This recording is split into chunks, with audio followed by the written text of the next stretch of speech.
నమస్తే, welcome to our channel. నేను సౌజన్య.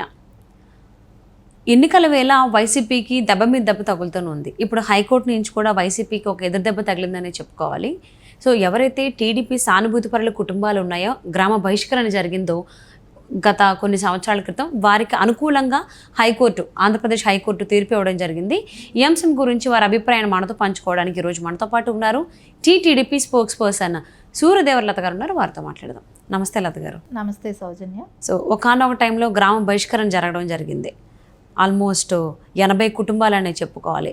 అంటే పల్నాడు జిల్లా ఆత్మకూరు మండలం నుంచి ఒక 50 కుటుంబాలు అయితే, జంగమేశ్వరపాడు గ్రామం నుంచి 30 టీడీపీ సానుభూతి పరుల కుటుంబాలని వైసీపీ నేతలు గ్రామ బహిష్కరణ చేసి బెదిరింపులకు కూడా దిగారు. గ్రామంలో అడుగు పెడితే చంపేస్తారు అని. ఈ అంశం పైన వాళ్ళు కోర్టుకు వెళ్తే వాళ్ళకి అనుకూలంగా తీర్పు రావడం జరిగింది. ప్రజెంట్ ఎన్నికలు ఉన్నటువంటి నేపథ్యంలో ఇంకా ఒక 15-16 రోజులే ఉంది ఎన్నికలకి ఇంకా. సో ఈ సిచ్యువేషన్లో ఇలాగా వాళ్ళకు అనుకూలంగా రావడం వైసీపీకి ఒక పెద్ద ఎదురు దెబ్బే అంటున్నారు. దీనిపైన మీ అభిప్రాయం ఏంటి?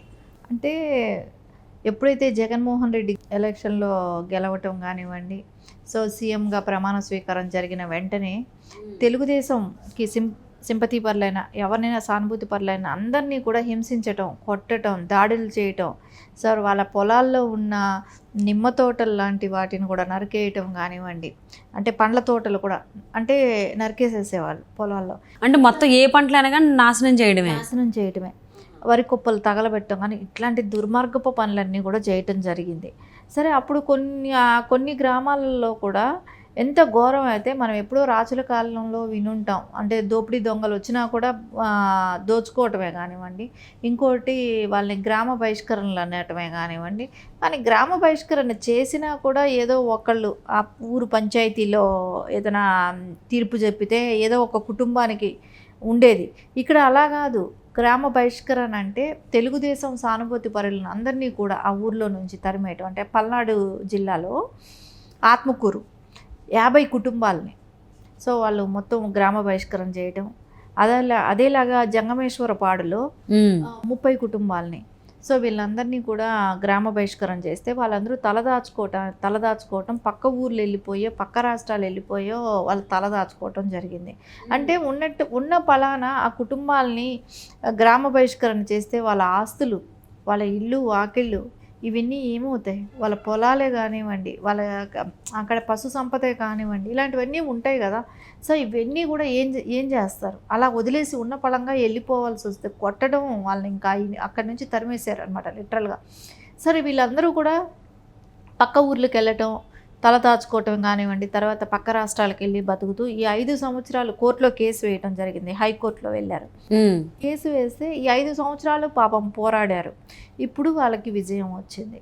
అంటే 5 సంవత్సరాలు పోరాడితే కానీ ఇప్పుడు కూడా యాక్చువల్లీ ఇంకా లెక్కను తీసుకుంటే గవర్నమెంట్ అయిపోయింది, జగన్మోహన్ రెడ్డి చరిత్ర అయిపోయింది. కానీ ఇప్పటికే వాళ్ళకి న్యాయం జరిగింది. ఈ 5 సంవత్సరాలు వాళ్ళ వ్యధని, వాళ్ళ బాధని ఎవరు పట్టించుకుంటారు? ఎవరు ఆలోచిస్తారు? ఇప్పుడు వాళ్ళకి రక్షణ కల్పించండి. జగన్మోహన్ రెడ్డి వాళ్ళ అంటే వైసీపీ నాయకులే కానివ్వండి, కార్యకర్తల దగ్గర నుంచే కానివ్వండి, వాళ్ళకి ప్రొటెక్షన్ ఇవ్వండి అని చెప్పి కోర్టు ఉత్తర్వులు జారీ చేసింది. కానీ ఇది జరుగుతుంది అనుకుంటున్నారా? చేస్తారనుకుంటారా? నాకైతే అనిపిస్తుంది కోర్టును ధిక్కారిస్తున్న జగన్మోహన్ రెడ్డి. ఎందుకంటే చాలాసార్లు చూసాం, ఈసీ చెప్పినా వినట్లేదు, కోర్టు చెప్పినా వినట్లేదు. మన ఫెన్షన్లు అప్పుడే చూసాం. ఆపద్ధర్మ సీఎంగా ఉంటేనే ఇలా చేస్తున్నాడంటే ఇంకా ఆయన సీఎంగా ఉన్నప్పుడు ఇంకెంత దారుణాలు చేసి ఉంటాడో మీరు ఆలోచించండి. ఖచ్చితంగా ఇప్పుడు పోలీస్ డిపార్ట్మెంట్ వాళ్ళకి ఇప్పటికంటే కొంతమందికి అయితే చేంజెస్ వచ్చింది డిపార్ట్మెంట్లో వాళ్ళకి, అదే వాళ్ళకి రక్షణ కల్పించాలనేదే అందరూ కోరుకుంటారు. ఎందుకంటే వాళ్ళు పడ్డ 5 ఏళ్ల శ్రమకి ఈరోజు వాళ్ళకి న్యాయం జరిగింది కాబట్టి, ఇకనైనా వాళ్ళ ఇళ్ళకి వెళ్ళి వాళ్ళు సంతోషంగా వాళ్ళ పొలాలు, వాళ్ళ ఆస్తులు, ఇన్ని రోజులు పంటలు పెట్టుకోకుండా ఉంటే ఆ పొలం అంతా ఎలా అయిపోతుంది? బీడుబారిపోతాయి. అంత చెట్లు మొలిచిపోయి పిచ్చి చెట్లన్నీ వచ్చేస్తాయి. ఇక పొలాలు బాగు చేసుకుంటూ వాళ్ళకి ఇంకా ఇప్పుడు ఎంత ఖర్చులు వాటికి?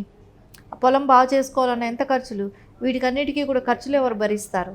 వాళ్ళు ఇన్ని సంవత్సరాలకు పంట కోల్పోయారు కదా. వీటికన్నిటికీ బాధ్యులు ఎవరు? ఇవన్నీ చూసుకుంటే ఖచ్చితంగా అయితే వాళ్ళకి ఎంతో అంత సహాయం అయితే చేయాలి. రేపొద్దున జగన్మోహన్ రెడ్డి చేసిన ఈ అరాచకంలో వైసీపీ వాళ్ళ గవర్నమెంట్ అయితే నేను చెప్తున్నా, ఆపద్ధర్మ సీఎంగా ఉన్న వ్యక్తి. అంటే ఈరోజు ఏమైంది, ఫస్ట్ 2019లో మనం చదివాం, ఆ రోజు ఇలా వాళ్ళని బహిష్కరించారు అనేది మనం ఆ రోజు మీడియా ముఖంగా తెలుసు. కానీ జనాలు మర్చిపోయారు.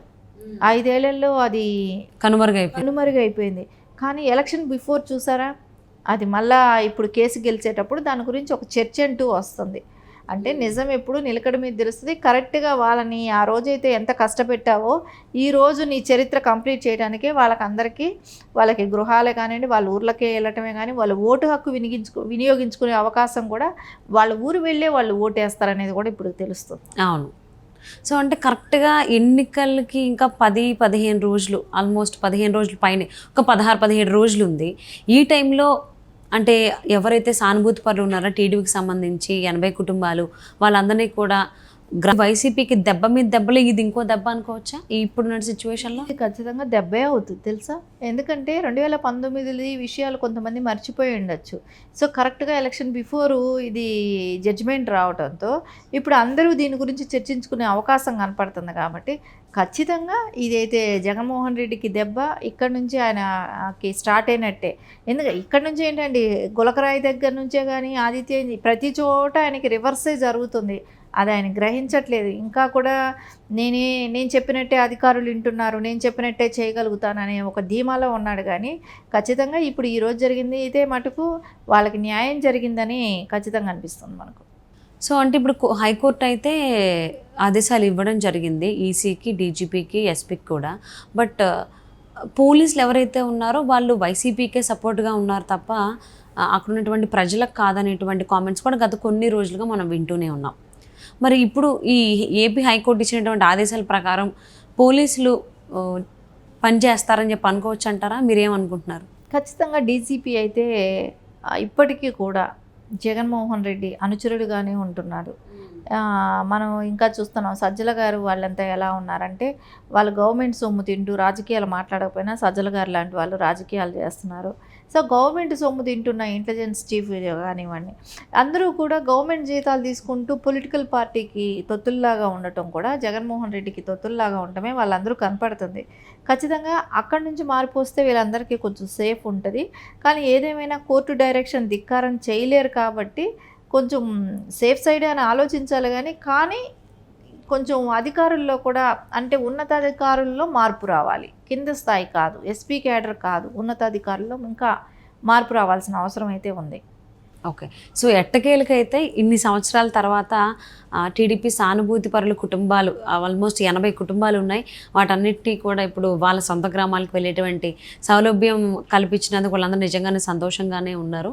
అంటే ఆల్మోస్ట్ 80 కుటుంబాలు ఉన్నాయి టీడీపీకి సంబంధించిన సానుభూతి పరుల కుటుంబాలు. వాళ్ళ సొంత గ్రామాలకి వెళ్ళడం, వాటికి ప్రొటెక్షన్ ఇవ్వాలి అని చెప్పేసి అని ఏపీ హైకోర్టు ఆదేశాలు జారీ చేసింది. ఆ ఆదేశాల ప్రకారమే జరుగుతుంది అని చెప్పి ఆశిద్దామండి. థ్యాంక్ యూ సో మచ్ లత గారు. Thank you.